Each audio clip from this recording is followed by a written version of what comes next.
Hello everyone, my name is Zahadil Shad and welcome to my presentation. Today I want to take you on a journey not just through one book but through two, and most importantly through the conversation between them.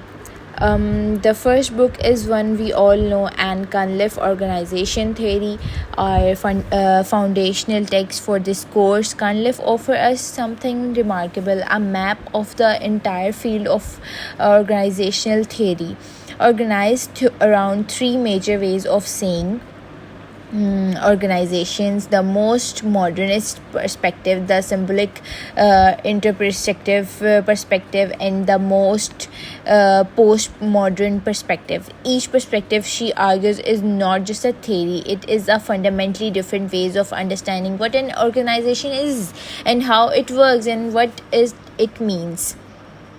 The second book I have chosen is to pair with Cunliffe is Gareth Morgan's Image of Organization, first published in 1986. Morgan's central argument is both simple and radical. We always understand organizations through metaphors, with whether we call an organization a well-oiled machine, a living organism, and a political arena. These are not just colorful expressions, these are lenses that shape how we manage, how we lead, and what we choose to see and what we choose to ignore. In this presentation, I will argue that Morgan's metaphor and Cunliffe's perspective are not two separate systems. They are two sides of the same coin. Where Cunliffe gives us the philosophical map of organizational theory, Morgan gives us the living, breathing train. Together, they reveal something profound, that the way we think about organization is never neutral, it shapes everything. I will build this argument in three steps. First, I will show how Morgan's metaphors directly illustrate Cunliffe's three perspectives. Second, I will explore where Morgan goes further than Cunliffe and what that teaches us. Okay. And finally, I will ask what the comparison mean for us as a student of organizations and for practitioners working inside them. Let's begin by briefly grounding us Cunliffe framework, because it is the foundation upon which everything else rests. Cunliffe argues that organizational theory is not a single unified discipline. Instead, it is a field of competing perspective, each rooted in different assumptions about reality, knowledge, and what organizations fundamentally are. She identifies three major perspectives. The one is the modernistic perspective. Modernistic treats organization as objective, real entities that exist independently of the people inside them. The goal from this view is to study organizations scientifically, to find universal laws, measure performance, and design structures that maximize efficiency.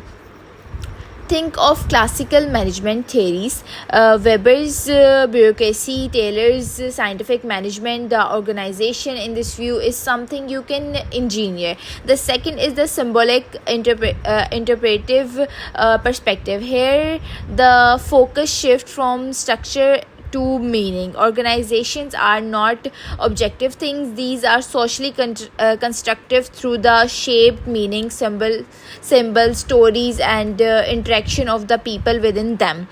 Culture matters, language matters, how people make sense of their work matters. The organization from this view is something you experience and interpret. The third is the postmodern perspective. Postmodernists go further skill. They question the very idea that we can ever have a neutral or objective understanding of organizations. Knowledge is always tied to power. Dominant narratives always silence other voices. The organization from this view is a site of competing discourses, and our job as theorists is to deconstruct deconstruct those discourses and ask whose interests do they serve. Well, these three perspectives are Cunliffe map. Now let us begin to Morgan's terrain. Morgan opened image of organization with a striking claim.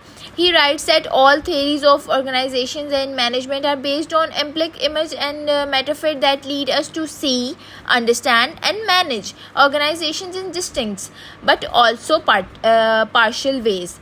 In other words, no theory is complete. Every theory eliminates something and hides something. Morgan identifies eight major metaphors through which people understand organization, but for our purpose today I want you to focus on three that builds the most powerful bridge to Cunliffe. Okay, the first one is the machine metaphor. Okay, machine metaphor is where manager sees that their organization as a machine. They focus on efficiency, structure, roles and rules. People are like cogs, each with a defined function. This is perhaps the most dominant metaphor in management history, and it maps almost perfectly onto Cunliffe's modernistic perspective. Both the machine metaphor and modernistic theory share the same underlying assumption, that organization can be rationally designed and controlled, that there are right answers and the goal is optimization. But Morgan does something Cunliffe framework alone cannot do as vividly. He shows us that human cost of the metaphor. When you run an organization like a machine, you treat people like parts. You get efficiency, yes, but you also get rigidity, dehumanization, and an organization that cannot adapt when the environment change. Morgan is not describing the metaphor, he is criticizing it, and there is where his book began to extend beyond Cunliffe. Okay, the second metaphor we are gonna talk about. The second metaphor I want to highlight is the culture metaphor. Morgan argues that organizations are not just places where culture exists. They are cultures. Every organization develops its own rituals, stories, heroes, values, and strong meanings, and their shared meanings. Okay, managing an organization from this view means managing meaning. This mapped directly onto Cunliffe's interpretive perspective. Both Morgan and Cunliffe here are making the same fundamental argument. The organization are socially constructed realities held together not by ruled and structured alone, but the sheer interpretation of which things mean. If you want to understand why people behave the way they do inside an organization, you cannot just read the org chart. You have to understand the culture. You really have to understand the culture, the invisible architecture of shared meanings. But again, Morgan adds a layer. He shows us that through rich example how culture can be both a source of strength and a tool of control. A strong organization culture can unite people around a common purpose, okay, but it can also pressure people to conform, to suppress distance, to become what Morgan calls ideological control. This began as naturally to be third metaphor. The third metaphor is political system. Okay, political system. Morgan argues that the organization are inherently political. These are areas of competing interest where individuals and groups use power, alliances, and negotiation to advance their agendas. Conflict is not a dysfunction; it is normal. Okay. It is built into the structure of organizational life. This map onto Cunliffe post-modern perspective. which similarly foregrounds questions of power, discourse and whose voices are heard and whose are silenced. But here I want you to argue Morgan actually make Cunliffe's postmodern ideas more accessible. Postmodern theory can feel abstract. It speaks of deconstruction, discourse, and the instability of meaning. Morgan ground these areas are something more concrete. The daily politics of organizational life, the manager who control inform, the department that demonstrate resource allocation, the narrative that get told in the annual report, the story told in the break room. Okay, so what is bridge I am building here? Cunliffe, the major question is, so what is the bridge I am building here? Cunliffe give us the three philosophical paradigms: modernist, symbolic, interpretive, and postmodern. Okay, Morgan gives us 8 metaphors, and when you lay them side by side, something remarkable emerges. Morgan metaphors are not random. The cluster around Cunliffe paradigm, the machine and organisms metaphor belong to the modernist world. The culture and brain metaphor belongs to the symbolic-interpretive world. The political system and psychic prism metaphor belong to the postmodern world. But here is where my argument goes further than a simple mapping exercise. Morgan shows us something that Cunliffe framework by design does not fully explore, and this is danger of getting stuck inside one metaphor. Cunliffe presents here three perspective as different but equally valid ways of seeing. Morgan agrees, but he goes on the show to show us to what happens when organization and the manager who runs them become prisoner of a single metaphor. When you only see organizations as a machine, you cannot see its culture. When you only see it's a culture, you miss the politics. Every metaphor, Morgan argues, is a way of not seeing as much as it is in a way of seeing. This is the insight that I believe enriches our reading of Cunliffe most deeply. Cunliffe teaches us that multiple perspectives exist. Morgan teaches us that why it matters, particularly humanly. Consequently, which perspective you choose and what you lose, what you stop just at once. So we have built our bridge. We have seen how Morgan metaphors illuminate, extend, and in some ways sharpen Cunliffe's three perspectives. But now I want you to step back and ask the bigger question: what does the comparison actually teach us? It's the bigger question. What does the comparison actually teach us? What are the implications for organizational theory as a field, and for those of us who will one day work inside, lead, and study organization? The first implication is theoretical pluralism is not optional, it is professional necessity. Both Cunliffe and Morgan, in their own ways, are making the same underlying argument. There is no single theory, no single metaphor, no single perspective is enough. Cunliffe shows us that modernistic, symbolic, interpretive, and postmodern perspective each reveals something that others cannot.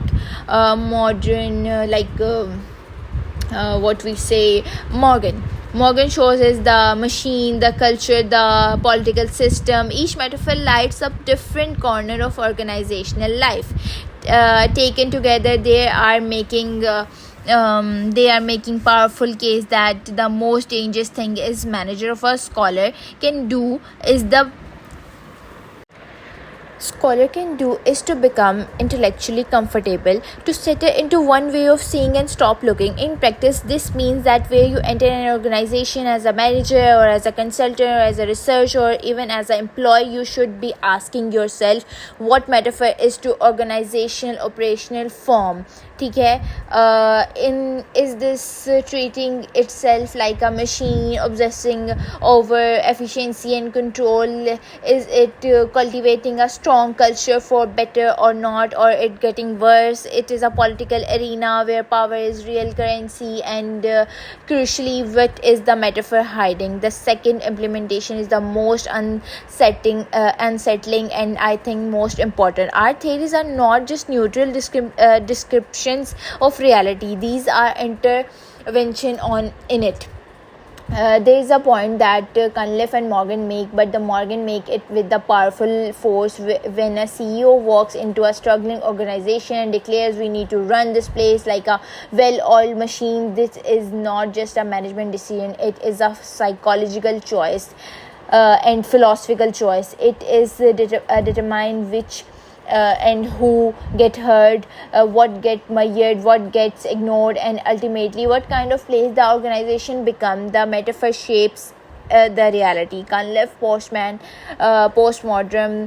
perspective pushes us even further, reminding us that these choices are never politically innocent. They always serve some interest over others. They always elaborate some voices and silence other. Morgan and Cunliffe together ask what to critically aware not just of what our theories explain, but what to do, what they do, and this raises a provocation that I want to live with you. If you are metaphor and our paradigm shape organizational reality, what is responsible for choosing them wisely? It is the scholar who develops these theory, or the manager who applies it, the student who learns it, or all of us together.